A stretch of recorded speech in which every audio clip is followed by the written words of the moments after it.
everybody. Welcome to this week recap of Get Rich Week 2. So this week, we looked at the topic of the deceitfulness of riches. Jesus says in Matthew chapter 13 that the deceitfulness of wealth can choke out the word and prevent us from being fruitful. Money or tickets or stack or however you want to call it can be a very deceitful thing. Now, you see, here's where the deceit comes in. Money tells us that it can provide us with happiness and security. The only problem is that those are things that only God can provide to us. Just think about it for a second. Maybe you'll be happy for just a moment with that new car that you have or that new house. But in reality, how long do those things keep us happy? Or do they cause us more stress and turmoil in life? The other thing is money promises us security. It may seem real nice at first, like if we have enough, we don't have to worry about anything. We can get the medical treatment we need. We don't have to worry about getting laid off because we've got enough. But the fact of the matter is, that's not where our security comes from. It's only God that we can look to protect us. It's only God we can look to as our healer. It's only God that can do work in our hearts and our lives. So money promises us something that only God provides. And because that's such a powerful, deceitful element of money, we have to guard our hearts against that. Paul instructs Timothy to tell all of the wealthy people in his church to not put their hope in their wealth, but put their hope in God who richly provides. So here's the thing. We need to examine our hearts, we need to examine our lives, and make sure that we're not under the control of money. See, what will happen is that it's easy for us to get consumed in just increasing our stack, increasing our wealth.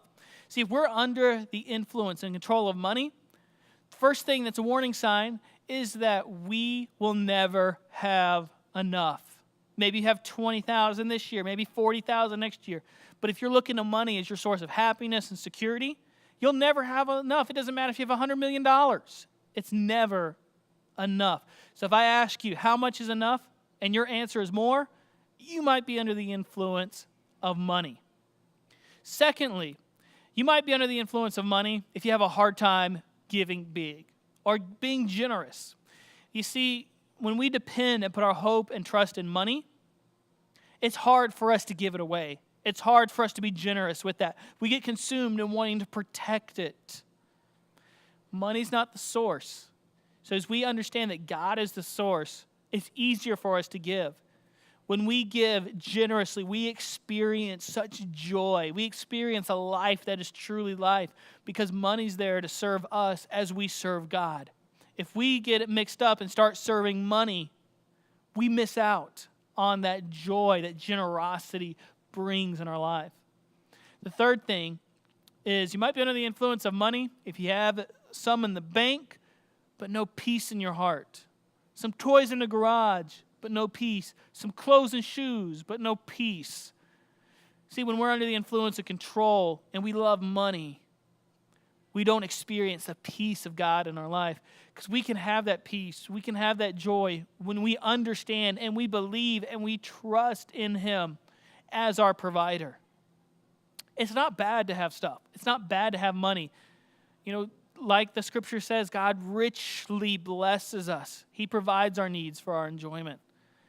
But the problem happens when our stuff, when our stack, when our money has us. It's a tool to serve us, to serve others as we serve God. That's key. I want you to remember that it's not in our riches that we place our trust. It's in Him who richly provides. Don't trust in your wealth, but in Him who richly provides. So I want to challenge you, if you're watching this recap, to give big, to serve others in love. Don't get your priorities out of whack. When you look to God as your source, you're going to experience what He has. Let money be an amazing tool that God uses in you to bless people, to bless His church, to do great things. Guys, we're rich. Let's be good at it. We'll see you next week for week 3.